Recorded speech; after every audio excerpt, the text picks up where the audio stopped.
These pews look awfully empty, don't they? They weren't meant to be empty, they were meant to have people in them. I'm looking forward to the day when we can all be seated here once again in worship. I'm looking forward to the day when you are in these pews and we're worshiping together. You know, church pews aren't just useful for sitting in, but there was a time when they were also used for getting underneath.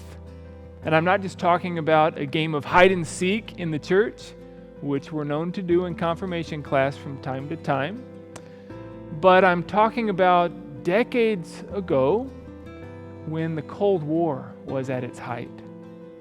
My mother-in-law told me about growing up and going to school at Redeemer Lutheran off of Fredericksburg Road. And she said that they would have emergency drills in which they would go into the sanctuary and the kids had to get underneath the pews as a shelter in case of nuclear war. Many of you may remember such a time. And so these pews were used for shelter, for safety in that case, in the event. I'd like to share with you a psalm about safety and shelter.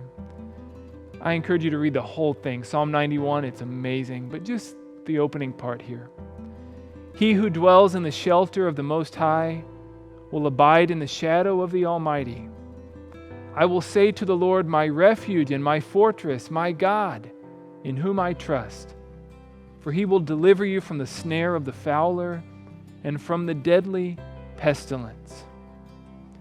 And we're all trying to keep safe from the deadly pestilence right now. We're sanitizing things. We're being careful where we go and what we do.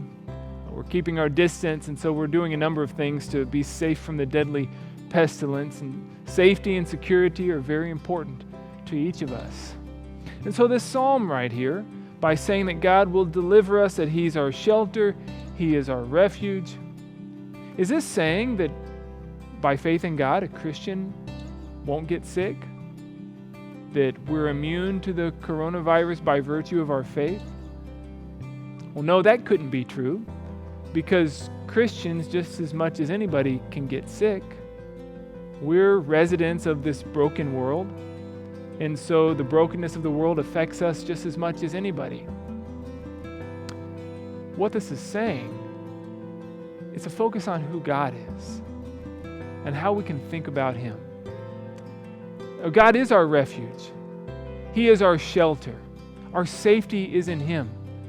Our eternal safety is in Him through Jesus Christ. God has given to us an eternal home that He's prepared for us, in which we will be protected from every bad thing in this world. He also protects our hearts. He gives us peace. He insulates our hearts from being totally frustrated and discouraged by everything going on around us. God gives us peace. He gives us that internal shelter. The psalm is pointing us not to ourselves, it's pointing us to God. And it's describing the confidence that is ours because of who He is.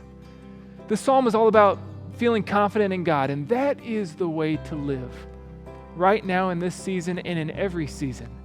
To live with confidence in God. To live with confidence in God, who is our shelter, who is our refuge, our fortress, who is always worthy of our trust, who is our deliverer. When our posture toward God, when our stance toward Him is one of confidence and trust, that is the best way, the only good way to live. He is our shelter. Not just the house of the Lord, but the Lord Himself. We are safe as we dwell underneath His love.